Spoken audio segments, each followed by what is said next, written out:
Mr. Y was in the boat, crossing a river. He was holding a kukui.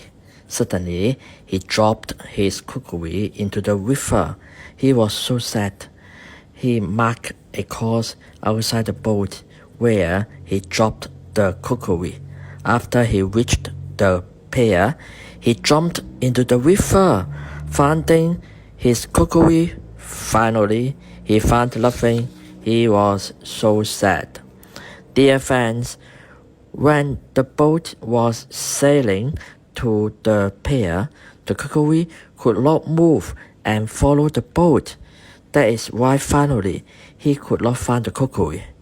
When we make a plan, we should always bear in mind that the world is changing. If we cannot modify our plan according to the changing world, we will be in failure.